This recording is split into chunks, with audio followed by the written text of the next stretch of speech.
16 अक्टूबर 2022 shift second के पूछे हुए प्रश्न जो हैं यूपी स्कॉलरशिप पेड के, उनके जो शेष क्वेश्चन रह गए हैं उनको हम यहाँ करके इस स्टेज को समाप्त करते हैं, इस क्लास को समाप्त करते हैं। तो शुरुआत करते हैं अपने पहले क्वेश्चन की। पहला क्वेश्चन हमारा क्या कर रहा है कि देखिए, हिंदी क्वेश्चन भी है और जीएस के भी क्वेश्चन मिक्स है, तो समझिएगा। कोल्हू का बैल होना, कोल्हू का बैल होना अर्थ है क्या है? बुरी तरह काम में लगे रहना, मन लगाकर काम नहीं करना, निर्धन होना, बहुत दिनों बाद दिखाई देना। तो इसका जो सही जवाब है वो आप सभी को देना है। तो आप सभी जानते हैं कि कोल्हू का बैल होना, कोल्हू का जो बैल होना वो किस बात का संकेत है? वो बुरी तरह काम में लगे रहना, इस बात का संकेत है, बुरी तरह काम में लगे रहना। कोल्हू का बैल होना समझ गए? आपको उम्मीद है कि ये प्रश्न अच्छे से मैंने समझाया और आपको समझ में भी आया, बुरी तरह काम में लगे रहना। उसी तरह देखिए एक प्रश्न और है 76 नंबर का। ये सभी सभी प्रश्न जो है सेम नंबर पे हैं। अगर आप खोजना चाहेंगे प्रीवियस ईयर में तो आपको इसी नंबर पे ये प्रश्न मिलेगा। सन्यासी का विलोम शब्द है संतापी, इनमें से कोई नहीं, गृहस्थ, विरक्त। तो क्या हो जाएगा? इसका हो जाएगा गृहस्थ। क्या हो जाएगा? गृहस्थ। सन्यासी का गृहस्थ, सन्यासी संन्यास जब वो लेने जाते हैं, और एक गृहस्थ होता है जो अपने पत्नी के साथ, बाल बच्चे के साथ जो अपना घर बसाता है उसको गृहस्थ कहते हैं। तो इन सब चीज़ों से मोह माया खत्म करके जो सन्यासी हो जाते हैं उनको सन्यासी बोलते हैं, और ये गृहस्थ जो बसाते हैं वो अपने गृहस्थी देखते हैं। तो इसी क्रम में देखिए 85 नंबर क्वेश्चन है, 85 नंबर का क्वेश्चन। और 85 नंबर क्वेश्चन करने से पहले मैं आप सभी से कहना चाहूँगा कि जो भी लोग चैनल पर नए हो या पहली बार आए हों, वो चैनल को सब्सक्राइब जरूर कर लें, साथ ही बेल आइकन प्रेस करें और अपने सभी साथी को शेयर कर दें जो इस पेट की एग्जाम की तैयारी कर रहे हो। दिया है कि डैश है, खाली स्थान है।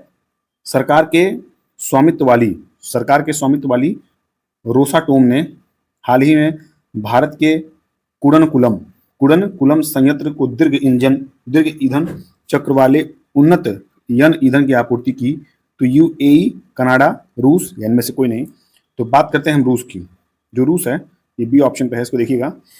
जो रशियन सरकार है यानी कि रूसी गवर्नमेंट, ये स्वामित्व वाली, यहाँ पे आपका जो है ये रूस हो जाएगा, ये रूस हो गया। रूस सरकार के स्वामित्व वाली रोसाटोम ने भारत के कुडनकुलम संयंत्र को दीर्घ ईंधन चक्र वाले उन्नत न्यूक्लियर ईंधन की आपूर्ति की। Rosatom state atomic energy corporation की स्थापना वर्ष 2007 में हुई थी। कब हुई थी? वर्ष 2007 में हुई थी। ये सारे जो डेट बताता हूँ मैं इसको नोट कर लीजिएगा आप, क्योंकि इंपॉर्टेंट सारे हैं। अब देखिए 89 नंबर का प्रश्न है। मैं इसलिए इन प्रश्नों को नहीं लिया हूँ कि ये उस समय करंट अफेयर थे, और करंट अफेयर उस समय के अब नहीं पूछे जाएंगे, ये मान के चलिए आप। निम्नलिखित में से किस राज्य में हाल ही में यूरेनियम खनन भंडार पाए गए हैं? तो ए है उड़ीसा, बी है राजस्थान, सी है मध्य प्रदेश और डी है छत्तीसगढ़। तो इसका कौन सा ऑप्शन सही हो जाएगा? तो जो पाया गया है उसको सही, आप सही उत्तर देंगे तो आप ये मान चलिए कि आपको प्रश्न अच्छे से आ रहा होगा, तभी आप दे पाएंगे, क्योंकि इस बात की चर्चा जो है उस समय चल रही थी। जो राजस्थान राज्य में यूरेनियम खनन भंडार पाए गए थे, कहाँ पे? राजस्थान राज्य में, और राजस्थान के सीकर जिले में, रोहिल में। कहाँ?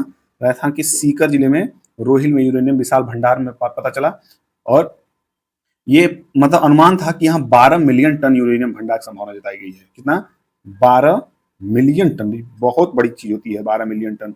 12 मिलियन टन जो है वो बहुत बड़ी मात्रा है। तो इसको याद रखिए, कितना? 12 मिलियन टन के आसपास जताई गई थी।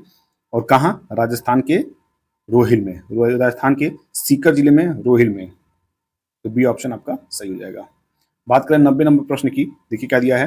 दिया कि निम्नलिखित में से किस राज्य में दीमापुर में केंद्रीय मंत्री नरेंद्र सिंह तोमर द्वारा कृषि और किसान कल्याण के लिए शहद परीक्षण प्रयोगशाला शुरू की गई है? तो ए है पंजाब, बी है नागालैंड, सी है उत्तराखंड और डी है असम। तो नागालैंड में ये चीज शुरू की गई है। कहाँ? जो दीमापुर आपका पड़ता है, जो दीमापुर है वो नागालैंड में पड़ता है। क्या है? आप अगर दीमापुर अगर आप जानते होंगे तो दीमापुर नागालैंड पड़ता है। और केंद्रीय मंत्री जो है यहाँ पे नरेंद्र सिंह तोमर कृषि और किसान कल्याण के लिए शहद परीक्षण प्रयोगशाला की शुरुआत की उनके द्वारा। तो कहाँ पे? नागालैंड में। अब बात करेंगे 91 नंबर प्रश्न की। डॉक्टर राजेंद्र प्रसाद स्मृति पुरस्कार निम्नलिखित में से किस क्षेत्र से संबंधित है? तो देखिए जरा, अगर ऐसे प्रश्न आप तैयार कर लेंगे तो ये मान चलिए कि कम से कम 2 प्रश्न आप तैयार करेंगे जो पेट में आपके काम आएंगे। डॉक्टर राजेंद्र प्रसाद स्मृति पुरस्कार निम्नलिखित में से किस क्षेत्र से संबंधित है? तो ए है समाज सेवा, बी है लोक प्रशासन, सी है बैंकिंग और डी है इनमें से कोई नहीं। तो इसका जो सही जवाब हो जाएगा वो हो जाएगा लोक प्रशासन। क्या हो जाएगा? लोक प्रशासन। याद रखिएगा 5 जुलाई 5 जुलाई 2022 को केंद्रीय मंत्री डॉक्टर जितेंद्र सिंह ने भारत के पहले राष्ट्रपति डॉक्टर राजेंद्र प्रसाद की स्मृति में अकादमिक उत्कृष्टता के क्षेत्र में लोक प्रशासन में डॉक्टर राजेंद्र प्रसाद स्मृति पुरस्कार की स्थापना की घोषणा की। कब की? तो 5 जुलाई 2022 को। तो बस इतना याद रखिए कि लोक प्रशासन में आपसे डेट नहीं पूछा जाएगा, ठीक है। आपसे जब भी पूछा जाएगा ये फील्ड पूछा जाएगा किस फील्ड से संबंधित है, तो लोक प्रशासन से। 92 नंबर का प्रश्न जो है क्या दिया देखिए जरा, निम्न में से किस राज्य में भारत के प्रथम अमृत सरोवर का उद्घाटन किया गया? तो ए है राजस्थान, बी है उत्तर प्रदेश, सी है मणिपुर और डी है हरियाणा। तो उत्तर प्रदेश जो है आपका सही जवाब होगा अमृत सरोवर के लिए। 13 मई 2022, या देखिए कौन सा 13 मई, आपको ये डेट नहीं याद करना, फिर से मैं कह रहा हूँ आपको ये डेट नहीं याद करना है।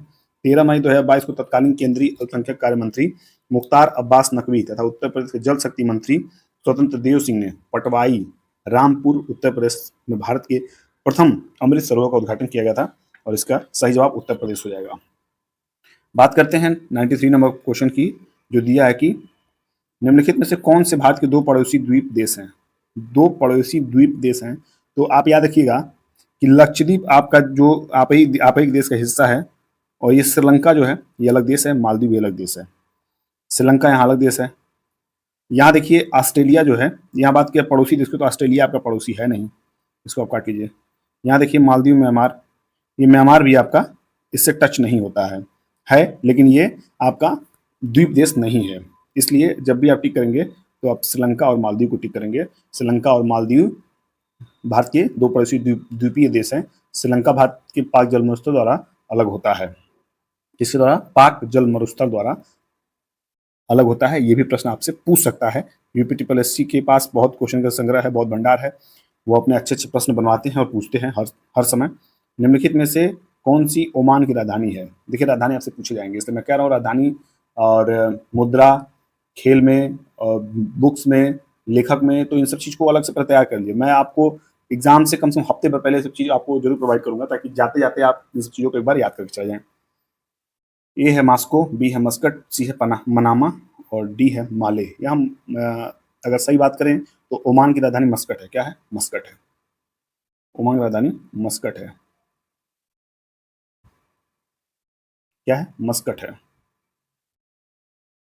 अब यहाँ देखिए 95 नंबर का, निम्नलिखित में से किस कंपनी ने उद्योग प्रथम वैश्विक स्वास्थ्य देखभाल योजना शुरू की है? ए है HDFC एर्गो, बी है बजाज एलियांज जनरल इंश्योरेंस, सी है ICICI लोम्बार्ड और डी है SBI लाइफ इंश्योरेंस। तो Bajaj Allianz general insurance, Bajaj Allianz general insurance जो है उन्होंने इसकी शुरुआत की थी। इसको आप नोट कर लीजिएगा।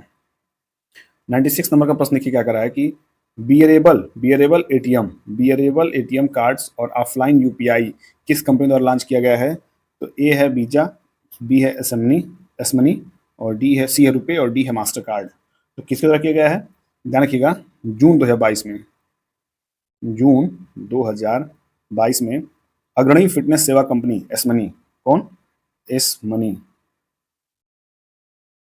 ये आपको बी ऑप्शन दिया एसमनी ने यूपीआई, कौन?